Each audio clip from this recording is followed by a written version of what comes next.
spiritual life, natutunan kong mahalin at unawain ang tunay na kahulugan ng misa. Ito ay upang mapayaman ang aking pananampalataya.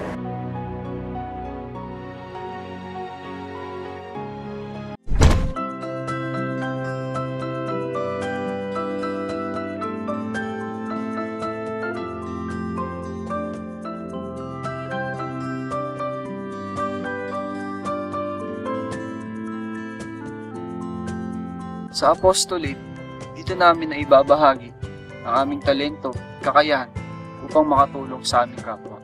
At dito, nakakakilala kami ng mga kaibigan at iba't ibang pamilya na nagiging parte ng paglago ng aming bukasyon.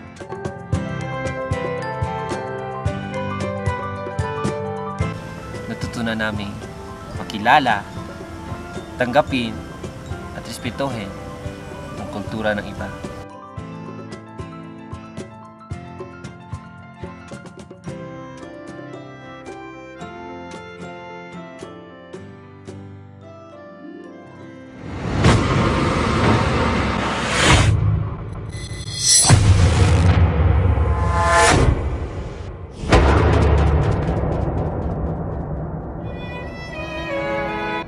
Malalaman kung talagang kayo ay tinatawag, mahabang proseso yan. Una-una dapat yung tingnan is ano nga ba ang gusto ng aking puso, ano nga bang gusto kong gawin sa aking sarili, sa aking buhay. Hindi naman kinakailangan na 100% na pag pumasok sa seminaryo ay alam mo na kaagad na magiging pari ka na. No, be open to the promptings of the Holy Spirit as we enter the formation and go through these different moments and stages.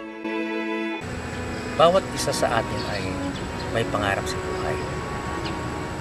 Bawat isa sa atin ay may landas na tatahakin sa buhay. At lalong-lalo na ngayon, sa inyo, napakahalaga na magsimula kayong mag-isip sapagkat ito ang magiging buhay nyo. Unang-una, dapat alamin, ano ba ang gusto mo sa buhay mo? Subalit, mas malalim pang katanungan na dapat nang sagutin, paano mo gagawin makahulugan ang buhay mo? Walang ibang tinitingnan ang isang tinatawag ng Diyos kundi kung paano sundan ang kagustuhan ng Diyos. Kung paano magsilbi, hindi sa kung paano maging masaya.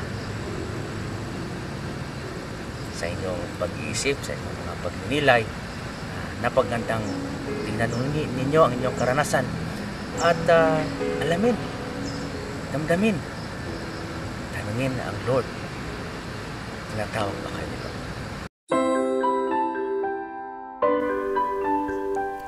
Buhay Seminaryo CICM. 4 na aspeto ng buhay: paghubog, pagpapari, pangarap. Madaming paraan ng pagtawag ang Diyos. Ating ding napapansin na ang pagtugon man ng isang tao sa tawag ng Diyos ay iba-iba at nagaganap sa kanya-kanyang oras. Ang pagtugon namang ito ay tiyak na nakakibat sa tiwala na ako at ikaw ay may misyon na dapat tugunan. Ang misyong ito ay regalo ng Diyos, at ang misyong ito ay parte ng paglalakbay natin bilang mga Kristiyano.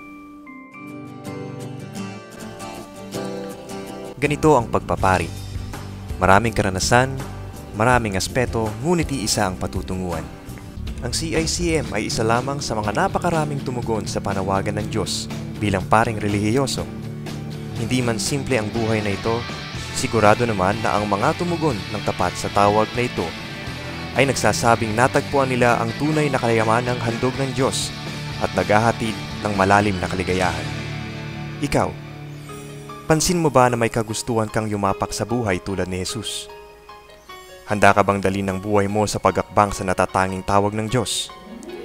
Gusto mo bang maging relihiyosong misyonero katulad namin? Ang buhay ba para sa iyo ay may malalim na kahulugan? Hahakbang ka ba at tutugon sa hamon ng buhay at sa tawag ng Diyos?